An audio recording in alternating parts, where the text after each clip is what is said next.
This is CBSE Class 10 Science most important questions for board exams. And these are most important questions because these questions are repeated again and again. State the laws of refraction of light. Explain the term absolute refractive index of a medium and write an expression to relate it with the speed of light in vacuum. So this has been repeated. So the law of refraction, there are mainly two: the incident ray, the refracted ray, and the normal to the interface of two media at the point of incidence all lie in the same plane. So here is, say, medium A, and here we have, say, medium B, again medium A. So whenever we have the incident light,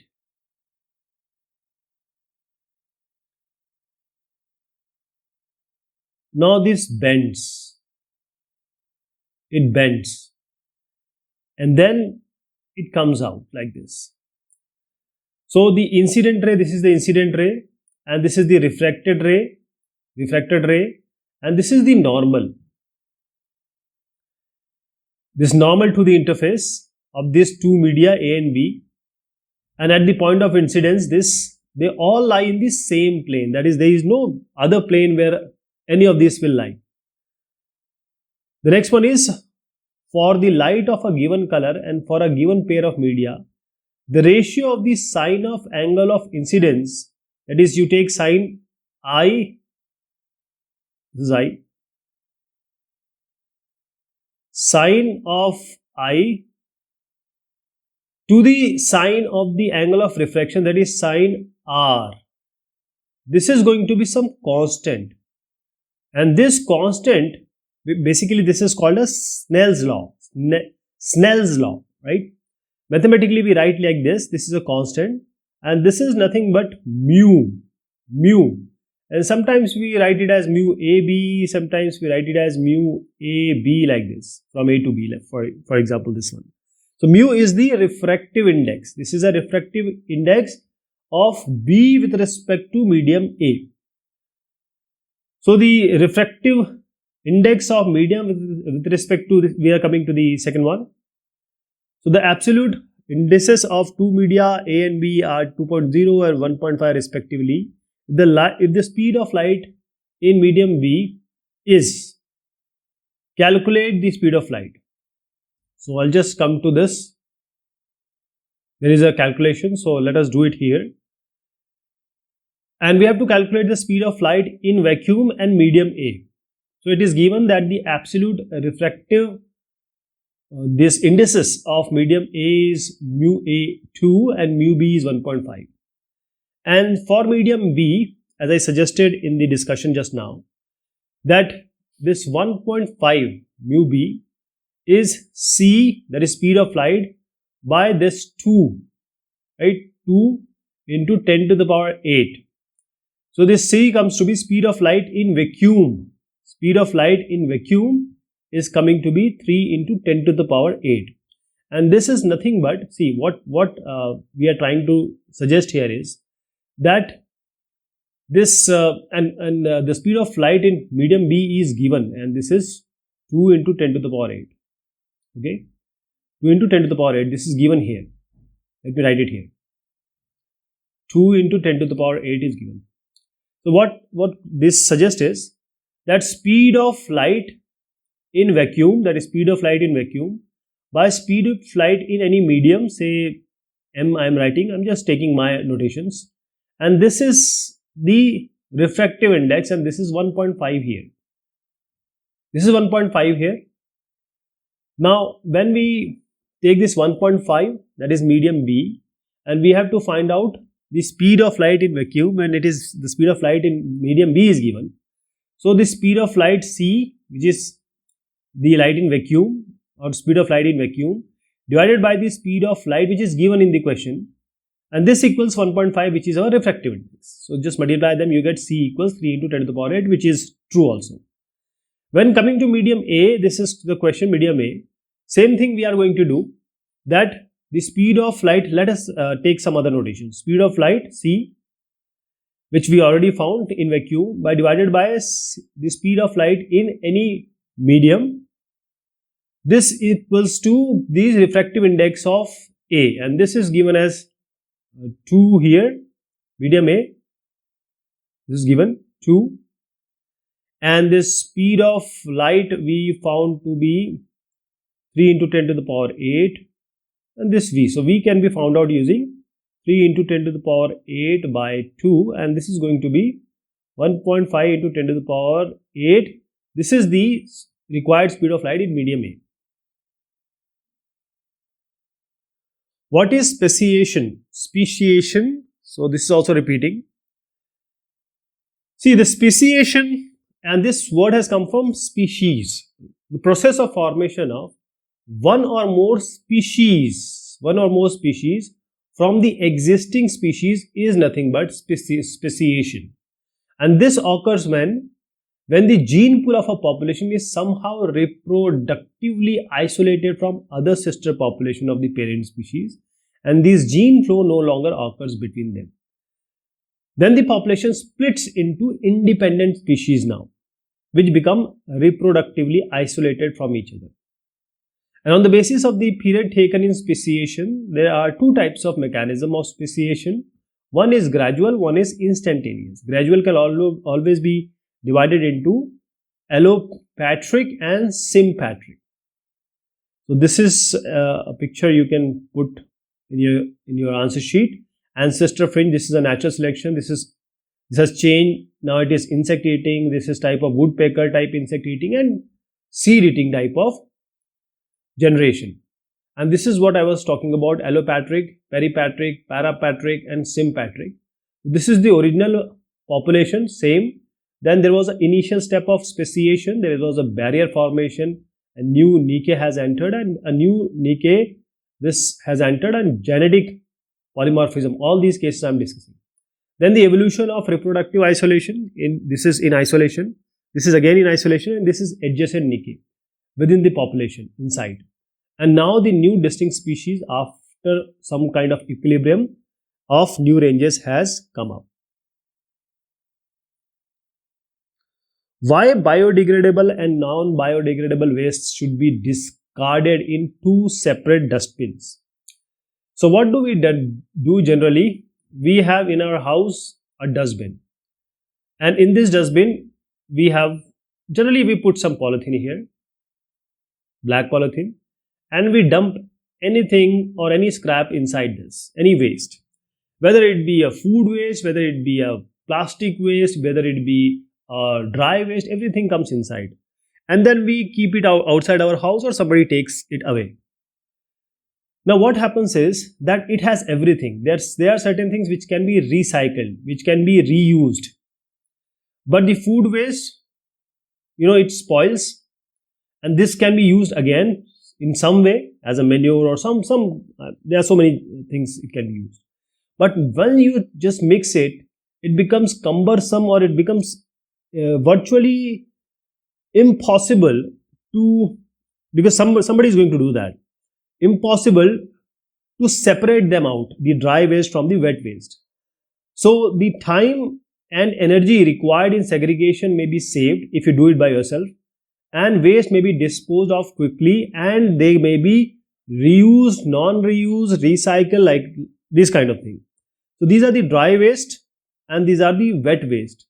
So if waste segregation is done properly, it will be beneficial, because the waste, if you go to Delhi, you see a pahad, your car is like this, and this is a pahad, and this is this is not a pahad, this is not a mountain, this is actually waste. So it's better always that, जिसे कहते हैं waste निस्तारण, and that prakriya, this thing can only be done properly when you do it yourself by segregating these two. From the following elements, question number 24.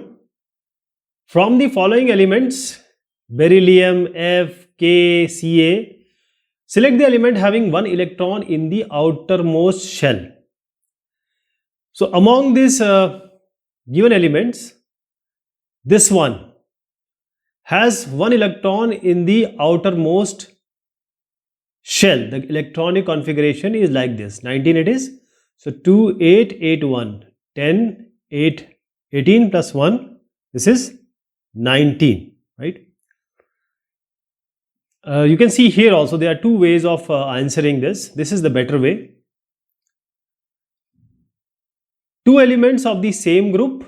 So since we have this element, these two elements, that is beryllium and calcium, and they belong to the same group, group number 2, because they have 2 electrons each in the outermost shells.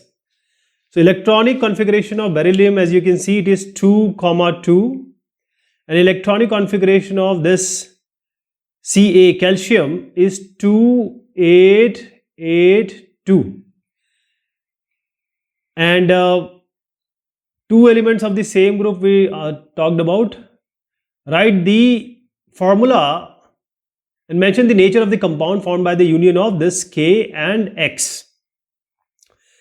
So both element K and X, they have valency 1. So 1 and 1 valency is there. So either KX would be formed or this K and X. So let me just tell you how this works. First of all, the atomic number of element X is given, this X is given 287. Now this 287, that means 7 is the valency. 7 is the valency. So when it is more than 4, we take it as 8 minus 7. So we have 1. 1 as the valency. Now atomic number of K, 19, that is electronic configuration will be what? 2, 8, 8, 1. So the number of valence electron is 1 here, and valency is 1. Here also valency is 1.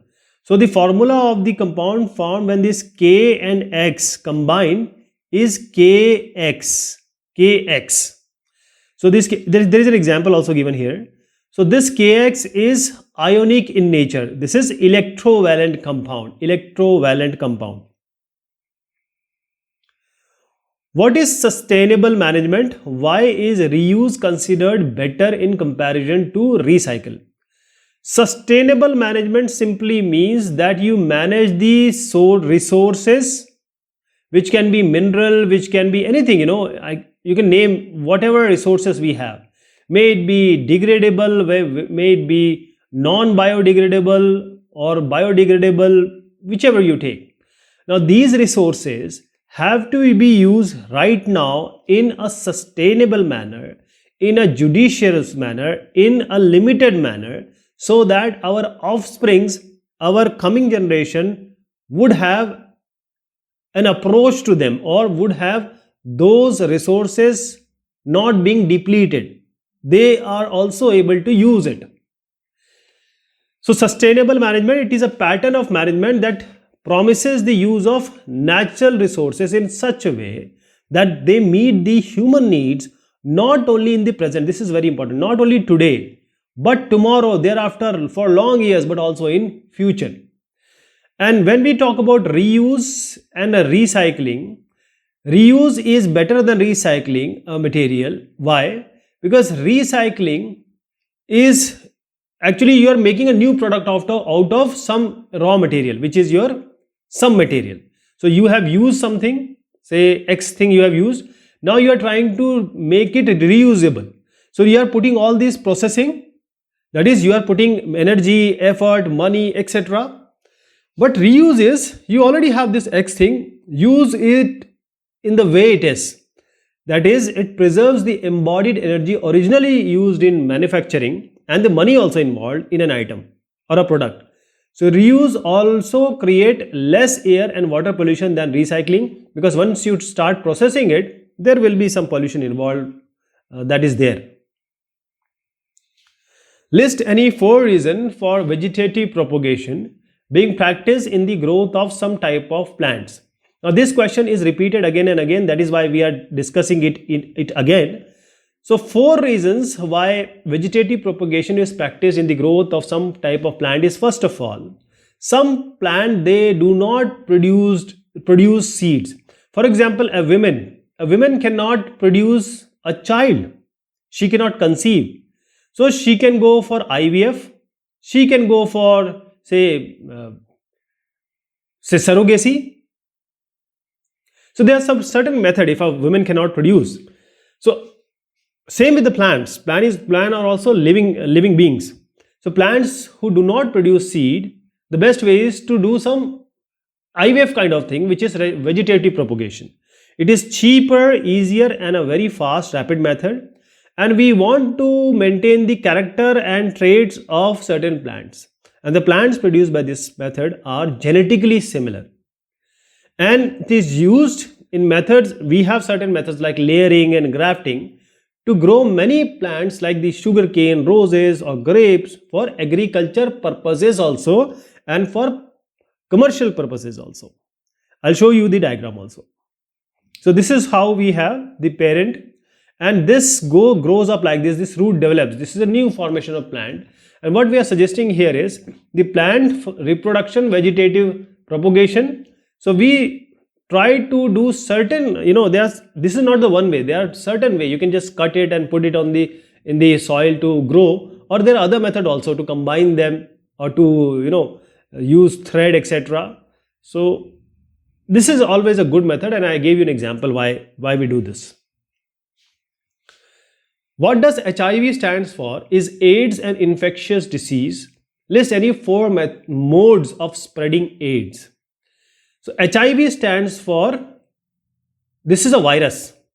So it's an immunodeficiency virus, HIV. AIDS stands for acquired immunodeficiency syndrome. And usually it don't spread by air, water, or touch.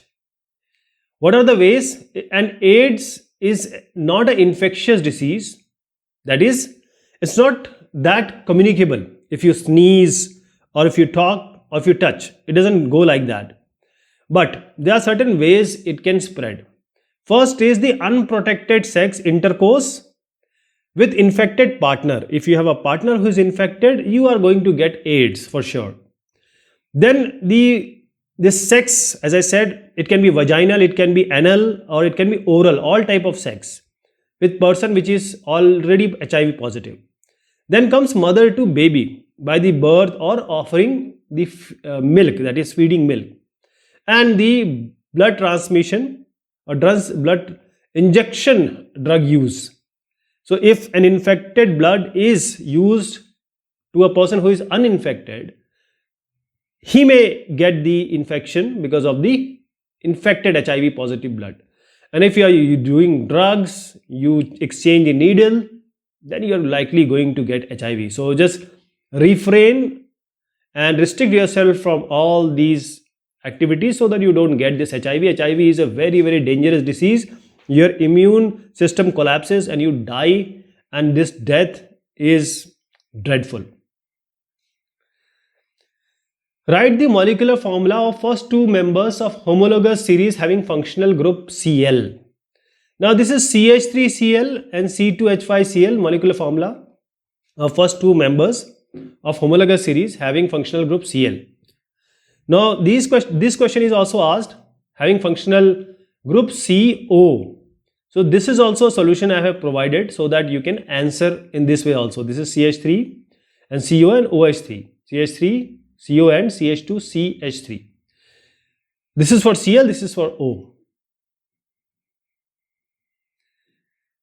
An object of height 2.5 centimeter is placed at a distance of 15 centimeter. Let me show you the answer first, and I'll tell you one thing, one at a time. So an object of height 2.5 centimeter, this is the object. It is placed at a distance of 15 centimeter from the optical center O of convex lens. This is a convex lens, and this is placed at 15 centimeter. So here is 15 centimeter. This from here to here, it's 15 centimeter. Optical center O is there. Lens is having a focal length of 10 centimeter. So if this is a focus, you have this as 10 centimeter. Draw a ray diagram to find the position and size of the image being formed. Mark optical center O, the principal focus F, and the height of the image on the diagram. So here we have 2.5 centimeter as I just suggested. it is 15 centimeter and this focus is 10 centimeter.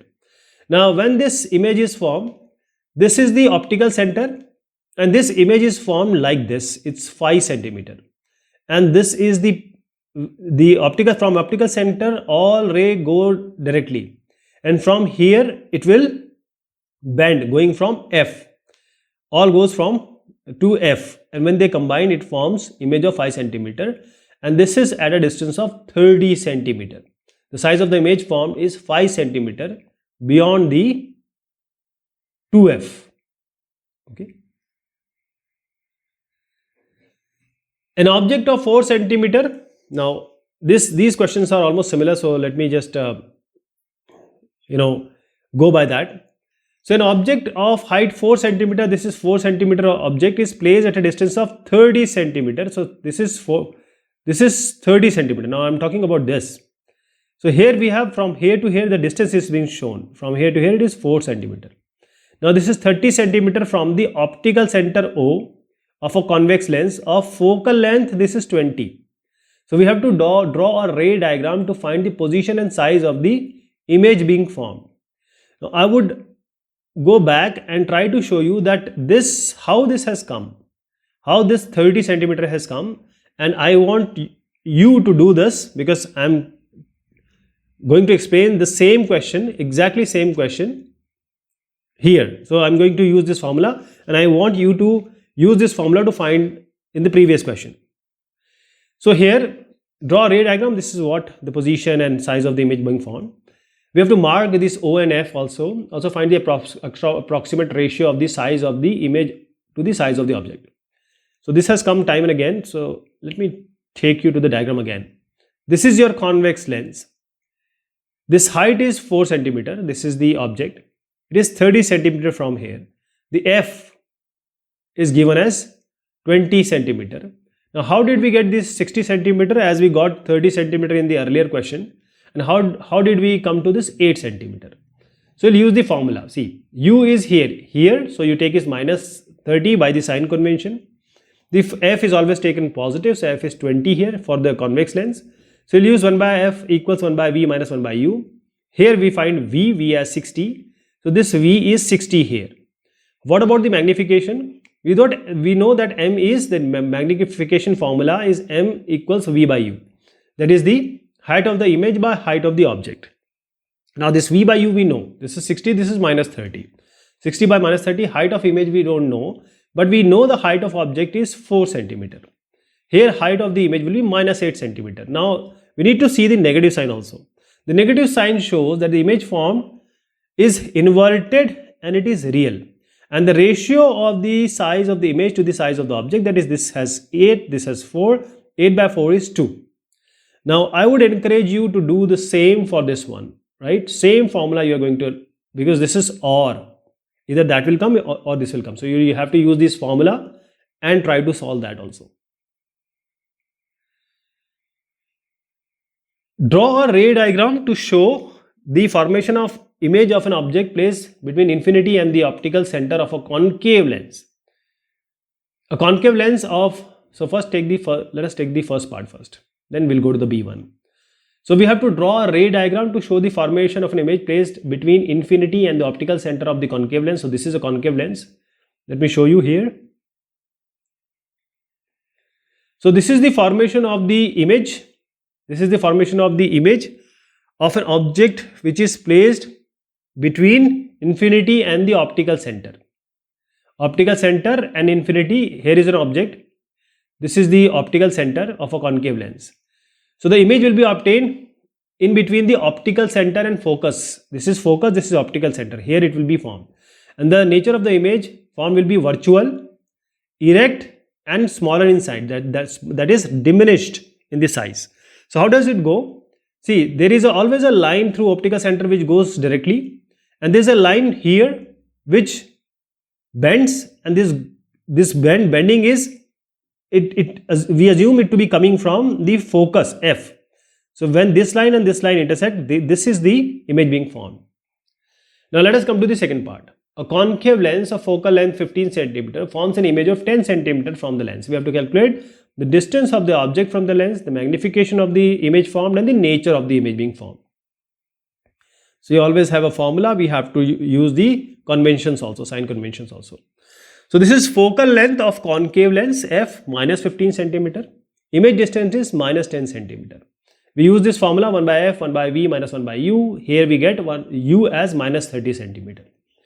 Magnification is the ratio of the size of the image to the size of the object. So m is v by u. You use the sign also, 10 by 30. So m will be 1 by 3. And since this magnification, as you can see, it is positive and it is less than 1. 1 by 3 is less than 1. So the image formed will be erect and diminish, smaller in size. Okay, now this question we are going to take in the next discussion, right? This has come various number of time, so we'll take it in the next discussion. Till then, thank you so much. Take care of yourself.